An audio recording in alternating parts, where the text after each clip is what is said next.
Chembra tourism അഴിമതിയിൽ അന്വേഷണം തുടങ്ങി വിജിലൻസ്.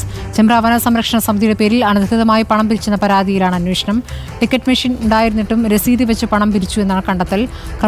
ക്രമക്കേട് കണ്ടെത്തിയതിനെ തുടർന്ന് സെക്ഷൻ ഫോറസ്റ്റ് ഓഫീസർമാർക്കെതിരെ നടപടി എടുത്തിരുന്നു. വിവരങ്ങൾ VS രഞ്ജിത്ത് നൽകും.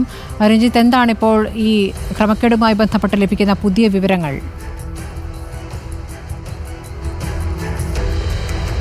സ്മൃതി, വനം വകുപ്പിൻ്റെ ഫിനാൻസ് കമ്മിറ്റിയാണ് ഇത്തരത്തിലൊരു ക്രമക്കേട് കണ്ടെത്തിയിട്ടുള്ളത്. മാത്രവുമല്ല, അവിടെ ഒരു ഉദ്യോഗസ്ഥനെ, പ്രഭാകരൻ ഉദ്യോഗസ്ഥനെ അവിടെ നിന്ന് മാറ്റിയ സമയത്ത് കൂടുതൽ വരുമാനം ചെമ്പ്ര വന സംരക്ഷണ സമിതിക്ക് കിട്ടുകയും ചെയ്തിരുന്നു. ഇതിൻ്റെ അടിസ്ഥാനത്തിലാണ് വിജിലൻസ് അന്വേഷണത്തിന് പരാതി കൊടുത്തിട്ടുള്ളത്. കോഴിക്കോട് DCC സെക്രട്ടറി ആണ് പരാതി കൊടുത്തിരുന്നത്. അതിൻ്റെ അടിസ്ഥാനത്തിലാണ് ഇപ്പോൾ വിജിലൻസ് അന്വേഷണം പ്രഖ്യാപിച്ചിട്ടുള്ളത്.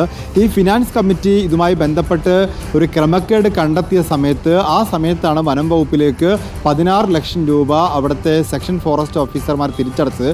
അതിൻ്റെ പേരിൽ സെക്ഷൻ ഫോറസ്റ്റ് ഓഫീസർമാർക്കെതിരെ നടപടിയെടുത്തിരുന്നു. എന്നാൽ ഇത് സെക്ഷൻ ഫോറസ്റ്റ് ഓഫീസർമാരിൽ മാത്രം ഒതുങ്ങുന്നതല്ല.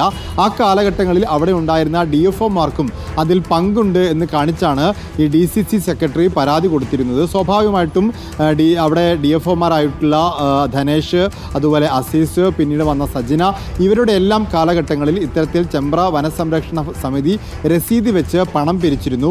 അതിൻ്റെ ഏറ്റവും പ്രധാനപ്പെട്ട കാര്യം, അവിടെ രസീത് വെച്ച് പണം പിരിക്കേണ്ട ആവശ്യമില്ല. പണം പിരിക്കുന്നതിന് വേണ്ടി വനം സംരക്ഷണ സമിതികൾക്ക് മിഷൻ കൊടുത്തിരുന്നു. എന്നാൽ ഈ മിഷൻ ഉപയോഗിക്കാതെ അനധികൃതമായി രസീത് വെച്ച് പണം പിരിക്കുകയും ആ കിട്ടിയ പണം ഓഡിറ്റ് ചെയ്ത് വനം വകുപ്പിലേക്ക് കൊടുക്കേണ്ട FDA, അതായത് ഫോറസ്റ്റ് ഡെവലപ്മെൻറ്റ് അതോറിറ്റിക്ക് അടയ്ക്കേണ്ട പണം അടയ്ക്കാതെ സൂക്ഷിക്കുകയും ചെയ്തു എന്നുള്ളതാണ് ഈ ക്രമക്കേടിൻ്റെ പ്രധാനപ്പെട്ട കാര്യം. അപ്പോൾ വലിയ കോടികളുടെ തട്ടിപ്പാണ് ഇക്കാര്യത്തിൽ നടന്നിട്ടുള്ളത് എന്നുള്ളത് വനം വകുപ്പിൻ്റെ തന്നെ ഫിനാൻസ് കമ്മിറ്റി കണ്ടെത്തിയിട്ടുണ്ട്. പക്ഷേ ഇതിലെ അഴിമതിയെക്കുറിച്ച് അന്വേഷിക്കണം എന്നാവശ്യപ്പെട്ടുകൊണ്ടാണ് വിജിലൻസിന് പരാതി കൊടുത്തിട്ടുള്ളത്.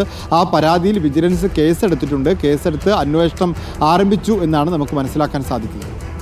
VS രഞ്ജിത്താണ് വിവരങ്ങൾ നൽകിയത്.